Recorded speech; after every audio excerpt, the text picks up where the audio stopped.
A possible feud, connections to big names like Snoop Dogg, and now one man who claims he's been wrongfully convicted. It's all part of a criminal case that just took a turn. Only the 8 News Now investigators have been following the battle brewing in court. Vanessa Murphy has been speaking with the man at the center of it all. Denise and Brian, rapper Mac Minister insists he's an innocent man. He's been telling me this during phone calls from prison, and he's alleging this in court. But prosecutors argue there are too many connections between Mac Minister and 3 people who wound up dead. Andre Dow, also known as Mac Minister, was an up-and-coming West Coast rapper in the early 2000s, but that came to a halt. They gave me 4 lives without the possibility of parole. Dow was convicted in 2008 for a double murder in Las Vegas in 2005. The victims, Kansas City rappers Anthony Watkins, known as Fat Tone, and Jermaine Atkins, known as Cowboy. I don't know who killed Fat Tone. How did they end up murdered in your girlfriend's car?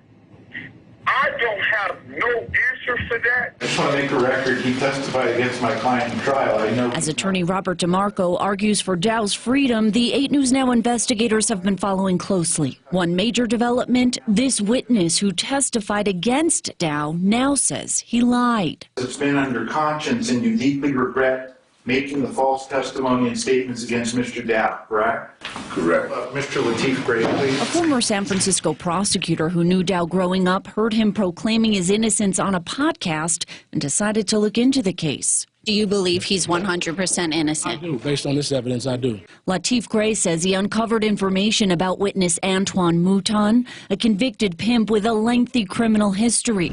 Records show when he claims he was in Las Vegas and Dow made incriminating statements to him, he was actually in custody in Georgia. So you believe that the police and the prosecutors had all of this information and hid it?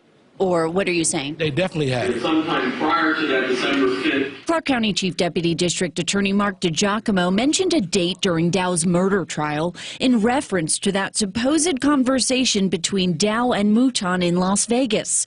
But again, Mouton was locked up in Georgia. DiGiacomo now on the stand himself admitting to what he calls a mistake. You said December 5th in the deposition, correct? And I should have said December 05. Still, he continues to defend the murder conviction. I have the phone records and the 911 call establishing the timeline.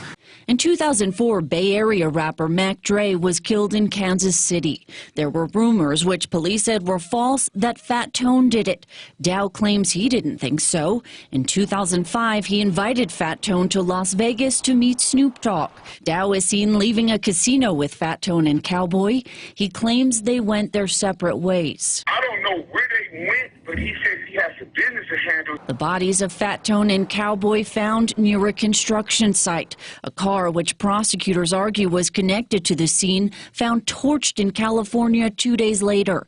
Police also pointed to Dow's link to his co-defendant Jason Mathis and a woman who was found murdered in California later that year before Dow was in custody. You cannot point to any specific evidence that points to Mr. Dow committing the murder of Miss Larson in California, correct? Well, I think that if I were to try him in this courtroom, I'd convict him every day of the week. Dow was on America's Most Wanted and then arrested. If he didn't pull the trigger, he's just as guilty as the person that did pull the trigger. Lamont Williams, also known as Marlo Boss, is Fat Tone's cousin. He's most definitely behind it. So, yes, most definitely. I said it 1,000 times. I said it in his face 1,000 times. After hearing from both sides, This is totally a travesty of justice. a judge will decide whether Dow deserves freedom. My name ain't Mac Minister, it's Mac Minister.